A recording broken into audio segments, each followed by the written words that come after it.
بەناوی خوای بەخشندە و میهرەبان بەناوی گەلی کوردستان دانیشتنەکەمان دەست پێ دەکەین. دانیشتنی ژمارە 3 ئاسایی خولی بەهارە ساڵی یەکەم خولی پێنجەمی هەڵبژاردننی پەرلەمانی کوردستانی عێراق. داوا لە بەڕێز سکرتێری پەرلەمان دەکەم کە بەرنامەی کاری دانیشتنی ئەمڕۆ بخوێنێتەوە. بەڕێز سەرۆکی پەرلەمان بەرنامەی کار بەپێی حکمی بورگەی یەکەم و دووەم و سێیەم لە مادەی 16 و بورگەی سێیەم لە مادەی 18 و مادەکانی 47 و 48 و 54 لە پەیرەوی ناوخۆی پەرلەمانی کوردستان داش عێراق دەستەی سەرۆکایەتی پەرلەمان بریاریدا بەرنامەی کاری دانیشتنی ژمارە 3 ئاسایی خولی بەهارەی ساڵی یەکەم لە خولی پێنجەمی هەڵبژاردننی پەرلەمان لە کات 3 پاشنیوەڕۆ ڕۆژی شەمە ڕێکەوتی 2019 بەم شێوەیە بێت. یەکەم خوێندنەوەی یەکەمی پێشنیازی یاسای کاراکردنەوەی دامەزراوەی سەرۆکایەتی هەرێم کوردستان داش عێراق و هەمواری شێوازی هەڵبژاردننی سەرۆک تا پەسەندکردنی دەستور بەپێی حکمی مادەکانی 79 لە پەیرەوی ناوخۆی پەرلەمانی کوردستان. بەڕێز سکرتێری پەرلەمان پوختەی دانیشتنی ژمارە 2 ئاسایی ڕۆژی سێشەممە ڕێکەوتی 12/3/2019 بخوێننەوە. بەڕێز سەرۆکی پەرلەمان پوختەی دانیشتنی ژمارە 2 ئاسایی ڕۆژی سێشەممە ڕێکەوتی 12/3/2019 بەم شێوەیە خوارەوە بوو. 1. دەستپێکردنی دانیشتن لەلایەن بەڕێز سەرۆکی پەرلەمان. 2. خوێندنەوەی بەرنامەی کار بۆ پوختەی دانیشتنی پێشوو لەلایەن بەڕێز سکرتێری پەرلەمان. 3. دەستپێکردنی بورگەکانی بەرنامەی کار لەلایەن بەڕێز سەرۆکی پەرلەمان. 4. سوێند خواردنی پاڵێورا و بەڕێز ڕاهی ڕەهبەر ئیبراهیم لە شوێنی ئەو پاڵێوراوەی کە سوێندی یاسایی نەخواردووە بەپێی مادەی یەکەم لە یاسای ژمارە 13 ساڵی 2009. 5. دەنگدان لەسەر زیادکردنی 2 ئەندام بۆ سەر لێژنەی کاروباری یاسایی. 6. ڕوونکردنەوەیەک لەلایەن بەڕێز جێگیری سەرۆکی پەرلەمان سەبارەت بە پێکهێنانی لێژنە هەمیشەییەکانی پەرلەمان. 7. دەنگدان و پەسەندکردنی پێکهێنانی لێژنە هەمیشەییەکانی پەرلەمان بەپێی مادەکانی 28 و 29 پەیرەوی ناوخۆی پەرلەمانی کوردستان. 8. کۆتایی پێهاتنی دانیشتنەکە لەلایەن بەڕێز سەرۆکی پەرلەمان. بەڕێز سکرتێری پەرلەمان ناوی ئەو ئەندامانەی مۆڵەت پێدراونیان بەبێ مۆڵەت ئامادە نەبوون بۆ دانیشتنی ژمارە 2 ئاسایی خولی بەهارەی ساڵی یەکەم لە خولی پێنجەمی هەڵبژاردننی پەرلەمانی کوردستان لە بەرواری 12/3/2019 بخوێننەوە. بەڕێز سەرۆکی پەرلەمان ناوی ئەو ئەندامانەی مۆڵەت پێدراون یان بەبێ مۆڵەت ئامادە نەبوون بۆ دانیشتنی ژمارە 2 ئاسایی خولی بەهارەی ساڵی یەکەم لە خولی پێنجەمی هەڵبژاردننی پەرلەمان لە بڕواری 12/3/2019. 1. چیا حەمەد شەریف مۆڵەت. 2. سەرچنار ئەحمەد مەحموود مۆڵەت. 3. سەباح محمود محەممەد مۆڵەت. 4. شێرکۆ جەودەت مستەفە مۆڵەت. 5. عەبدولستار مەجید عەبدولقادر مۆڵەت. 6. موسلیم عەبدوڵڵا ڕەسوول مۆڵەت. 7. هەورەمان حەمەد شەریف مۆڵەت. فراکسیۆنی یەکێتی بەپێی بڕگەی حوتەم لە مادەی 23 پەیڕەوی ناوخۆی پەرلەمانی کوردستان بە ئامادە نەبوو هەژمار ناکرێت. بەڵێ. سپاس بەڕێز سکرتێری پەرلەمان. ئێستا دەست بە جێبەجێکردنی بەرنامەی کاری دانیشتنی ئەمڕۆمان دەکەین. وا دیارە نوقتە نیزام هەیە. بەڵێ نوقتە نیزامەکان وەردەگرین. بەڵێ کاک عەبدولستار فەرموو.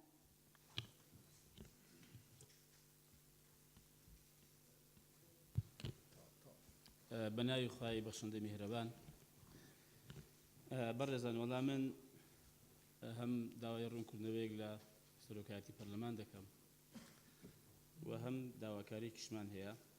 ئەویش ئەوەی ئێمە بەپێی مادەی 79 لە پەیڕەوی نێوخۆی پەرلەمان هەر فراکسیۆنێک ژمارەی پێویستی واژووی کۆ کردەوە بۆ هەیە پێشنیازی یاسا پێشکەش بە سەرۆکایەتی پەرلەمان بکە و سەرۆکایەتی پەرلەمانیش بە هەماهەنگی لەگەڵ لیژنەی یاسایی تاوتوێی دەکەن ئەگەر یەکێک لەم 4 بڕگەیە کە لە مادەی 80 هاتووە تێیدا بێ ئەوە دەخرێتە بەرنامەی کارەوە. ئێمە وەکو فراکسیۆنی کۆمەڵ لە 26 مانگ پرۆژە یاسایەکمان بۆ هەمواری یاسی سەرۆکایەتی هەرێم وە کاراکردنەوەی پێشکەش بە بەڕێبەری پرۆژەکان کردووە و هەمووشی واردکراون بە ژمارەکانی 29 5 پرۆژە بووە 30 31 32 33. طبعا هەمان بۆ هەمان بابەت ئەو پرۆژە یاسایی کە دیراسی کرا لە 28 مان پێشکەش کراوە ئێمە لە 26 پێشکەش کراوە ئەوە ژمارە واریدەکانیش لای خۆشتان هەیە تەبان بەڵام بەڕاستی ئێمە دەپرسیم بۆچی ئەو پرۆژەی ئێمە لە لیژنەی یاسایی نەدراوەتە لیژنەی یاسایی لە کاتێکدا کە ناوەڕۆک ینی پرۆژەکە بۆ هەموار یاسا سەرۆکایەتی و ناوەڕۆکێکیشی جیا لە هەندێک لە پرۆژانێکە هەبووە کە بە پێی مادەیش کە باسی هەمان ناوەڕۆک کراوە کە نابێ هەمان ناوەڕۆژی هەبێت بۆیە بەڕاستی مەزبەت ئەو پرسە کە پرسێکی گرنگە لە هەرێمی کوردستان ئێمە سەرۆکایەتی هەرێمان پێ گرنگ بووە و پێشمان وا بووە کە بە شێوەیە کارا بکرێتەوە کە هەوڵدەین کۆدەنگێکی نیشتیمانیشی بۆ کۆبکەینەوە و ڕێککەوتنی لایەنەکانی لەسەر بێ و خەڵک و زەماوەری هەرێمی کوردستان دڵی پێخۆش بێ و ئەمەش نبێتە پرسێکی کە دیسانەکە قەیرانیشکە دروستکە کە چەند فراکسیۆنێک ئەوەنەوەی نوێیە ئەوە یەگرتووە نازەماوەتیش کە دیارە پرۆژە هەبوو بەڵام نەهێنراوە ئەمە بەڕاستی کارێکی باشنی ینی ئاراسەیەکی خراپە وەردەگیرێ لەوەی کە ئێستا من بۆم لێک نادرێتەوە بەڕاستی ینی بۆچی لە 28 مان پرۆژە پێشکەش کراوە کاری پێکراوە بەڵام لە 26 پێشکەش کراوە باسی ناکرێت پەیامەکەت گەیشت کاک عەبدولستار ئێمە پێمان باش لەگەڵ ئەوەشدا زۆر بە تەبیعی دەزانم بۆ ئەم پرسە گرنگە ئەگەر ئەم کۆبوونەوەشی بۆ دوا بخرێ هەمومان بینە سەر پرۆژەیەک ڕێکەوین پێم گرنگترە لەوەی کە ئێستا پرۆژەی هێندێکا فرامۆش بکرێ یعنی دەیهێنێ بەڕاستی ئەوە داواکاریەکە ئێمە بێزگە لە داوەڕوونکردنەوەکە ئەم پرسە دەیهێنێ هیچ پێویست ناکە پەلە پرۆژەمی خودینە خراپ نابێت کە دەڕۆژکەش ئەم کۆبوونان تاخیر بێت یعنی ئێمە لە سینۆ هەڵبژاردن کراوە لە 6 11 سوێند کراوە ئێستا ئەمڕۆ چەندی مانگە بە هەفتەیەکی کەش ئێمە بۆی کە کۆدەنگەشی باش هەڵوێز بین لەسەر پرسێکی گرنگ و گەورە کە پەیوەندی بە هەرێمی کوردستان و تاکتاش هەرێمی کوردستانەوە ڕێکەوی سپاس بەڵێ بەڕێز دکتۆر کاظم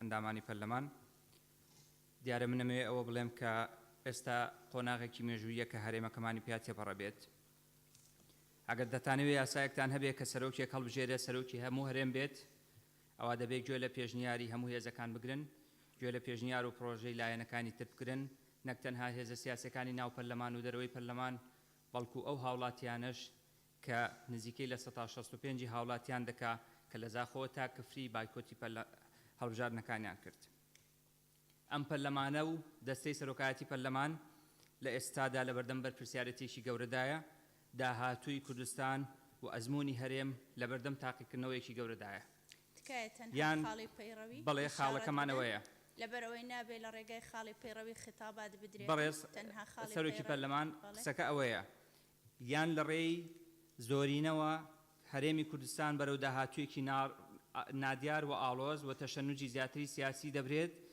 یان لە ڕێی پرۆژەیەکی تەوافقی گشتیەوە دەتوانرێت کە کوردستان بۆ سەر هێڵە ڕاستەکە بهێنرێت و بکرێ بە کوردستانی هەمووان و یاسای هەمووان و ئەو سەرۆکەش کە هەڵدەبژێرێت ئەمێ ئەوە بەلامەوە گرنگە خاڵە پەیڕەویەکە ئەوەیە ئەگەر دەتانەوێت بە زۆرینە ئەگەر بە تایبەت دەڵێم ئەگەر پارتی دەیەوێت بە زۆرینە سەرۆکێک یان یاسایەک تێبپەڕێنێت لە هەرێمی کوردستانە ئەوە دەتوانێت بیکات لەم پەرلەمانەیە بەڵام بە دڵنیاییەوە ناتوانێت سەرۆکێکی گشتگیر هەڵبژێرێ بەڵکو سەرۆکێکی ڕەمزی دەبێ کە ناتوانێت دەوڵەتداری بکە و ببێتە سەرۆکی هەموو هەرێمی کوردستان قسەکانت پەیڕەوی نەبوون و داوا دەکەین لە کۆنتڕۆل ئەو قسانەی کە ناشیاون بەرامبەر بە موسسات لە هەرێمی کوردستان بسڕێنەوە ئیشارەت بدا ئەندامێک کە قسەی کرد پێویستە ئیشارەت بدا بۆ مادەیە پەیڕەویەی کە قسەی پێوە دەکا و بۆشی نییە لە یەک دەقە زیاتر قسەکانی بکە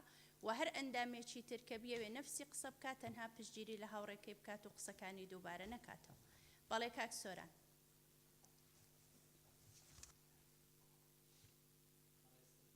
بەڕێز سەرۆکی پەرلەمان بە پێی پەیڕەوی ناوخۆی پەرلەمانی کوردستان مادەی 16 ئەرک و دەسەڵاتەکانی دەستەی سەرۆکایەتیە یەکەم دانان و ڕێخستنی بەرنامەی کاری دانیشتنەکانی پەرلەمان بە پێی حکومەکانی ئەم پەیڕەوە بەڵام بەداخەوە ئەوەی ئەمڕۆ لە بەرنامەی کار هەیە بە پێی حکومەکانی ئەم پەیڕەوە دەستەی سەرۆکایەتی کاری نەکردووە بە پێی ئەم پەیڕەوە پێشنیازی هەمواری یاسا پێشکەش کراوە و دراوەتە کاروباری لیژنەکان، بەڵام لێرە نییە. داواکارم بەڕێز کاک سۆران عومەر قسەکانت دووبارەیە و تیکرارە لە بۆ قسەی بەڕێز سەرۆکی فراکسیۆنتان کاک عەبدولستار، تکایە تەنها پشتگیری لێ بکە و پەیامەکەتان گەیشتووە. بەڕێز دکتۆر شێرکۆ فەرموو. بەناوی خۆی گەورە و مهرەبان، بەڕێز سەرۆکی پەرلەمانی کوردستان، ئێمە دیارە بە ئیشارەت بۆ مادەی 78 لە پرۆسەی یاسادانان لە پێڕەوی ناوخۆکە باسی لێوە کردووە. وەکو فراکسیۆنی یەکگرتووی ئیسلامی کوردستان و چەند پەرلەمانتارێکی بەڕێزی تر چەند پرۆژەیەکمان پێشکەش کرد لە 18 دوای 2019 بە جەنابتان بە سەرۆکایەتی پەرلەمان، واتە یەکەم پرۆژە بوو لە پەرلەمانی کوردستان کە پێمان وابوو کە خەمی خەڵک و معاناتی خەڵک بوو بە پلەی یەک ئەبوایە ئەم پەرلەمانی کوردستانە یەکەم هەنگاوی بریتی بووە لە معاناتی خەڵک. بەڵام دەرەنجام ئێستا پرسیارەکە لە ڕوونکردنەوەیەکە کە داوای ئەەکەم لە لیژنەی یاسایی کە لە راپۆرتەکەیە وای وەڵام داوەتەوە کە بۆ دیراستکردنی ئەو یاسایانە ئەوانە لەلایەن ماوەتەوە تەنها یاسای سەرۆکایەتی هەرێم کە پێشکەش کراوە طبعاً دوای ئیحالەکردنی جەنابتان بۆ هەموو یاساکانی ئێمەش و ئەوانیش بۆ لیژنەی یاسایی. ئایا لیژنەی یاسایی صلاحیەتی دیراسەکردنی هەیە یان زەمانەت بەپێی مادەی 78 زەمانەتکردنی پێبوونی پێوەرەکان لەو پرۆژە یاسایە؟ چونکە ئەگەر وابێ لیژنەی یاسایی دیراسی هەموو یاساکان بکە ئەوە معنایەوەی لیژنەی یاسایی بوو بە هەموو لیژنەکانی پەرلەمان. بەڵام بەپێی مادەی 78 پێڕەوی ناوخۆی پەرلەمان لیژنەی یاسایی تەنها زەمانەتی بوونی پێوەرەکان ئەکا لە یاساکە بۆی فعلن پرۆژە یاسا بێ و دەرەنجام بێتە هۆڵی پەرلەمانە و زۆر سپاس. زۆر سپاس.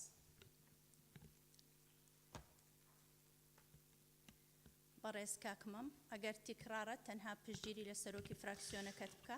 بەڵێ بەڕێز سەرۆکی پەرلەمان، من لەسەر دوو خاڵی پەیڕەوە مەوێ قسە بکەم. ئەوەیە کە بەنسبەت پەیڕەوەکەوە مادەی 8 پێڕەوەکە ئاماژەی بە 4 خاڵی مادەی 79 کردووە.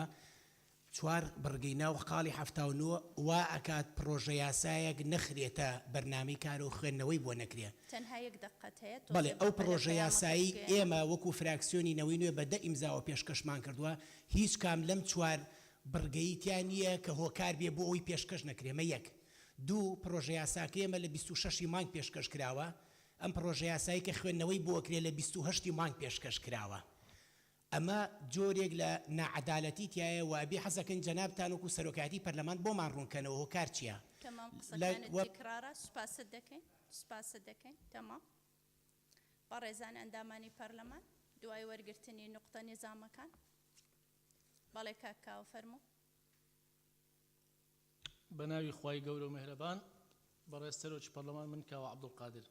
دیارە من وەک ئەندامی لیژنەی یاسایی لە پەرلەمانی کوردستان و ئەندامی فراکسیۆنینەوەی نوێ دەمەوێت نقطەی نیزامی لەسەر پێشکەشکردنی ئەو پرۆژە یاسانەی کە لە ڕۆژی 28 مانگەوە گەیشتن یاخود ئاراستەی لیژنەی یاسایی پەرلەمانی کوردستان نقطەی کران. نظامی تەنها لەسەر بەرنامەی کارە. بەڵێ بەڕێز سەرۆکی پەرلەمان، دەمەوێت لەسەر ئەوە قسە بکەم. دیارە بە پێی مادەی 79 کاتێکە دە ئەندام لە هەر فراکسیۆنێک یاسایەک پێشکەشی دەستەی سەرۆکایەتی دەکەن و ئەوانیش ئاراستەی لیژنەی یاسایی دەکەن و ئەو یاسایە دەبێ یاخود ئەو پێشنیازی پرۆژە یاسایە دەبێ سەرۆکایەتی پەرلەمان لەگەڵ لیژنەی یاسایی تاوتوێی پرۆژەکە بکەن.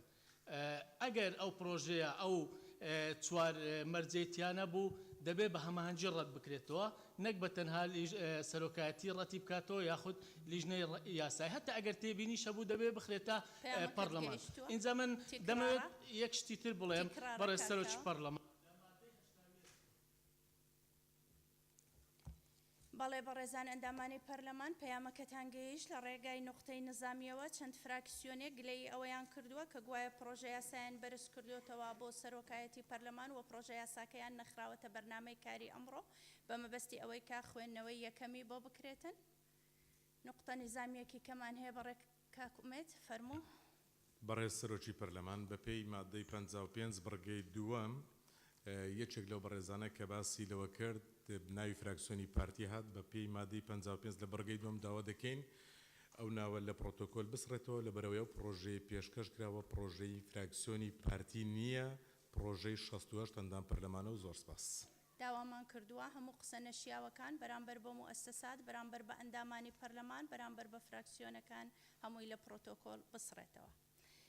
ئەوەی کە پێیوەستە بە پرۆژە یاساکان خاڵی نظامی وەرناگیرێت کۆتایی هات ئێستا دەستەی سەرۆکایەتی پەرلەمانی کوردستان ڕوونکردنەوە دەداتن لەسەر ئەو نوقتە نظامیانەی کە وەرگیران. پەیامی هەمووتان گەیشت و خاڵەکان لەسەر ئەوە بوون کە گوایە چەند پرۆژە یاسایەک بەرز کراوەتەوە بۆ دەستەی سەرۆکایەتی بەڵام دانەندراوەتە ناو بەرنامەی کار و ئەی حالەی لیژنەی یاساییش نەکرایە بۆ ئەوەی دراسە بکرێتن. هەمووتان مادەی 79 لە پەیڕەوی ناوخۆی پەرلەمانی کوردستانتان لەبەردەستدایە کە ئەو پرۆژە یاسایانەی پێشکەش بە دەستەی سەرۆکایەتی پەرلەمانی کوردستان دەکرێن پێویستە ئیحالە بکرێن بۆ لیژنەی یاسایی و لیژنەی یاسایی بە هەماهەنگی لەگەڵ دەستەی سەرۆکایەتی پەرلەمانی کوردستان ڕەزامەندی دەداتن بە پێی بوونی یەکێک لەو پێوەرانەی کە بۆیان داناوین. یەکەمیان ئەوەیە کە لە بوارێکی گشتیدا بێت و پێویستیەکی یاسایی هەبێت، دووەمیان ئەوەیە کە بۆشایی یاسایی هەبێ، سێمیان و چوارەمیان هەموو خاڵەکان دیارن کە پێویستە بارگرانی داراییش لەسەر حکومەتدا دروست نەکاتن. ئێمە وەکو دەستەی سەرۆکایەتی ئەو پرۆژە یاسایانەی کە بەدەستمان گەیشتووە بریتیە لە پرۆژە یاسای مرۆڤسازی لە هەرێمی کوردستانی عێراق کە لەلایەن 11 ئەندام پەرلەمان واژۆ کراوە کە هەم فراکسیۆنەکانی یەکگرتوون، فراکسیۆنەکانی نەوەی نوێن و فراکسیۆنی کۆمەڵی ئیسلامیشی تێدایە. دووەم پرۆژە یاسا کە بەدەستمان گەیشتووە پێشینەی عەقارە واتە سولفەی عەقار. ئەو پرۆژە یاسایش دووبارە لەلایەن فراکسیۆنی یەکگرتوون ئەندامەکانی فراکسیۆنی کۆمەڵن و ئەندامانی نەوەی نوێشی تێدایە. پرۆژە یاسای سێم هەمواری یەکەمی یاسای وەبەرهێنانە دووبارە ئەو پرۆژە یاسایە لەلایەن ئەندامانی فراکسیۆنەکانی یەکگرت و کۆمەڵ و هەروەها گۆڕان و نەوەی نوێ پێشکەش کراوە و ئاراستەی لیژنەی یاسایی کراوە. پرۆژە یاسای چوارم پرۆژە یاسای منداڵەون بووەکانە لە کۆچە بە کۆمەڵەکان لە هەرێمی کوردستانی عێراق. ئەم پرۆژە یاسایش بە هەمان شێوە لەلایەن فراکسیۆنەکانی یەکگرتووە و هەروەها گۆڕانە و تورکمانە و نەوەی نوێیە پێشکەش کراوە. و پرۆژە یاسای ئەخیریش کە دەست سەرۆکایەتی پەرلەمان کەوتووە پرۆژە یاسای کاراکردنەوەی سەرۆکایەتی هەرێمی کوردستانی عێراق و هەمواری شێوازی هەڵبژاردننی سەرۆک بۆ تاپەسندکردنی دەستور. ئەو 6 پرۆژە یاسایی کە لەبەردەستی سەرۆکایەتی پەرلەماندا بووە هەر 6 پرۆژە یاسا بەپێی مادەی 79 لە پەیڕەوی ناوخۆی پەرلەمانی کوردستان ئاراستەی لیژنەی یاسایی کراوە بۆی لیژنەی یاسایی راپۆرتی خۆی بنووسێ. لیژنەی یاسایی کۆبوونەوەی خۆی ئەنجام داوە، راپۆرتی خۆی نووسیوە، راپۆرتی لیژنەی یاساییمان کۆپی کردووە لە ناو سندوقی هەموو ئەندامەکانمان داناوە. لیژنەی یاسایی بڕیاری داوە کە کاتیان بدەینێ بۆ پرۆژە یاساکانی تر، نەک پرۆژە یاساکانی ڕەفز کردبێتەوە. یەک پرۆژە یاساش لە لیژنەی یاسایی ڕەفز نەکراوەتەوە، بەڵکو داوایان کردووە کە کاتیان بدەینێ بۆ ئەوەی دراسی پرۆژە یاساکانی تر بکرێتن، لەبەرەوەی بارگرانی دارایی دروست دەکەن، لەبەرەوەی پێویستە ئاراستە بکرێن بۆ کابینەی نوێمی حکوومەتی هەرێمی کوردستان کە هێشتان تەشکیل نەبووە. بەڵام لیژنەی یاسایی لاری نەبووە لەسەر ئەوەی کە پرۆژە یاسای کاراکردنەوەی دامەزراوەی سەرۆکایەتی هەرێم بخرێتە بەرنامەی کار. دەستەی سەرۆکایەتی بەڕێزگرتن لە ڕای لیژنەی یاسایی، چونکەوە دەبێ وازح بێ هەر دەسەڵاتێک کە پەیڕە و بیداتن بە هەر لیژنەیەک دەبێ ڕێز لەو لیژنەیە و لە دەسەڵاتی ئەو لیژنەیە بگیرێتن. پەیڕە نەیگوتووە لیژنەی یاسایی بۆی هەیە هەموو پرۆژە یاساکان ڕەفزکاتەوەیان قبوڵی بکە. پەیڕە پێی دەڵێ لیژنەی یاسایی ئەمن چەند پێوەرێک و چەند قیودێک و چەند شەرتێکم بۆ داناوی. ئەگەر ئەو یاسایانەی کە پێشکەش کراون ئەو پێوەر و قیود و شروطانەیان تێدا بوو ئەتۆ ڕەزامەندی دەدەی بۆ ئەوی بخرێنە بەرنامەی کار. ئەگەر ئەو قیود و شروط و مەرجانەی تێدا نەبوو ئەوە تۆ لاریبوون نادەی و ڕەزامەند نابی لەسەر ئەوەی بخەنە بەرنامەی کار. اینجا دەستەی سەرۆکایەتی پەرلەمانی کوردستانیش بەڕێزگرتن لە ڕای لیژنەی یاسایی، چونکە نووسراوە بە هەماهەنگی لەگەڵ لیژنەی یاسایی، بەڕێزگرتن لە ڕای لیژنەی یاسایی بڕیاری خۆی دەداتن کام پرۆژەیە بخرێتە بەرنامەی کار و کام پرۆژەیەش نەخرێتە بەرنامەی کار بۆ خوێندنەوەی یەکەمی. ئێمە ئەوەی پەیڕەومان کردووە بێلایەنیەکی تەواوە و احترامە لە اختصاصی لیژنەی یاسایی. لیژنەی یاسایی داوای کاتی کردووە بۆ پرۆژەکانی تر و داواشی کردووە کە ئەم پرۆژەی خوێندنەوەی یەکەمی بۆ بکرێ. ئەوە ڕوونکردنەوەی تەواو بوو لەسەر بابەتە. ئێستا دەست بە جێبەجێکردنی خاڵی یەکەمی بەرنامەی کار دەکەین و و داوا لە لیژنەی یاسایی دەکەین کە بفەرمونون بۆ شوێنی خۆیان بۆ ئەوەی خوێندنەوەی یەکەم بۆ ئەو پرۆژە یاسایە بکەن. فەرموو.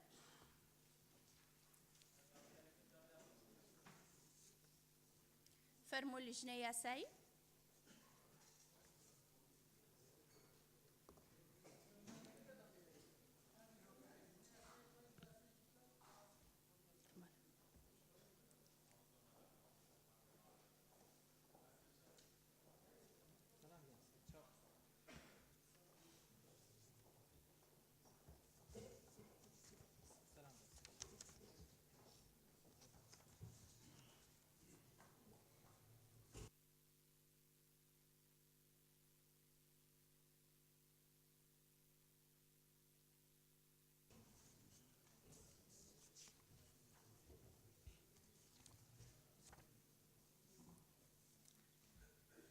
بەڕێز سەرۆکی لیژنەی یاسایی فەرموو.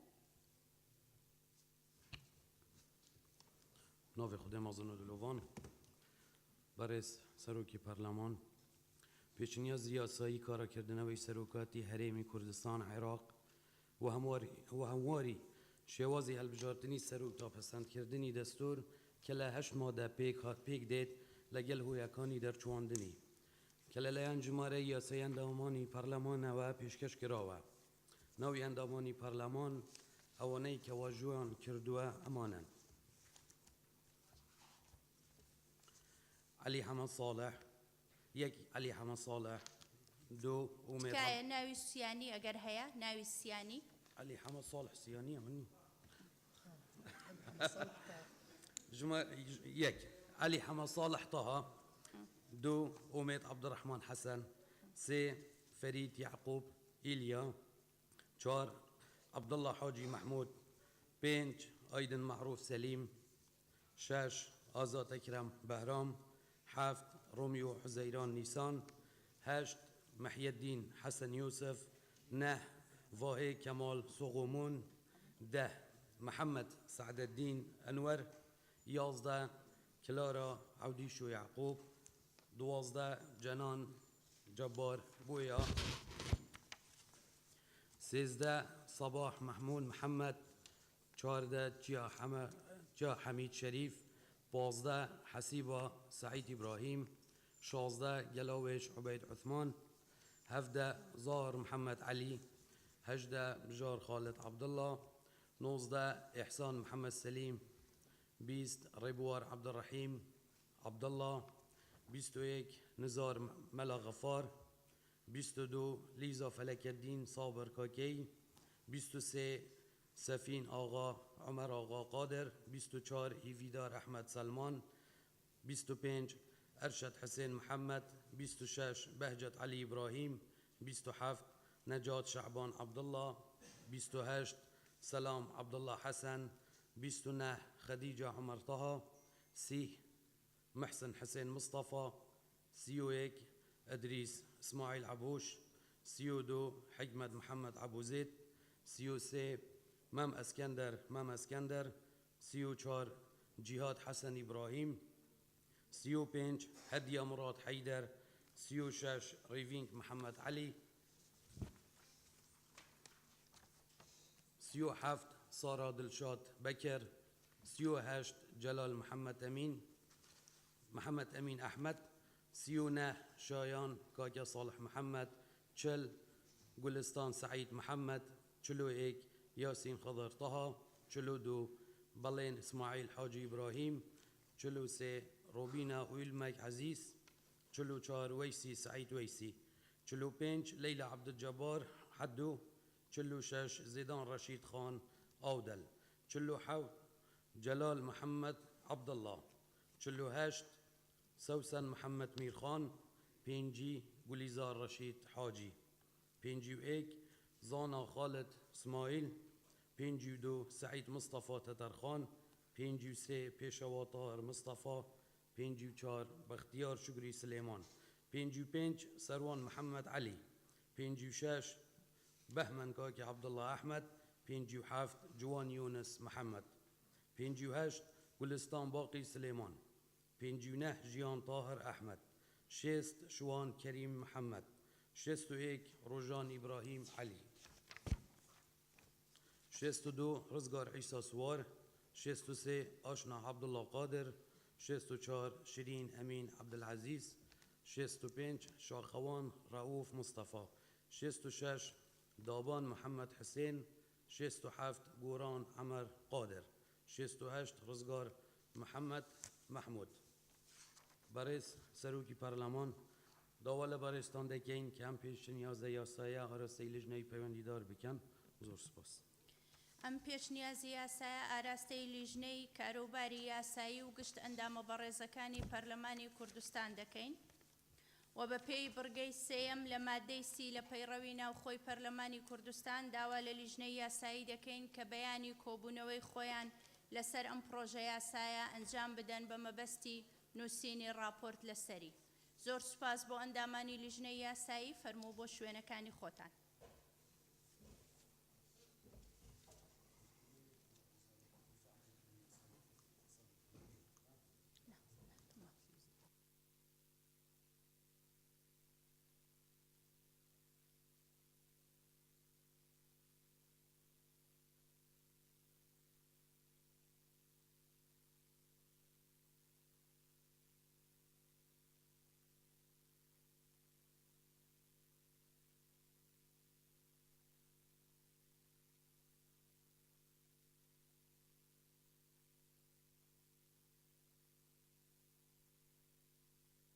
زانندامانی پەرلەمان بەم شێوەیە هاتینە کۆتایی جەلسەی ئەمڕۆمان.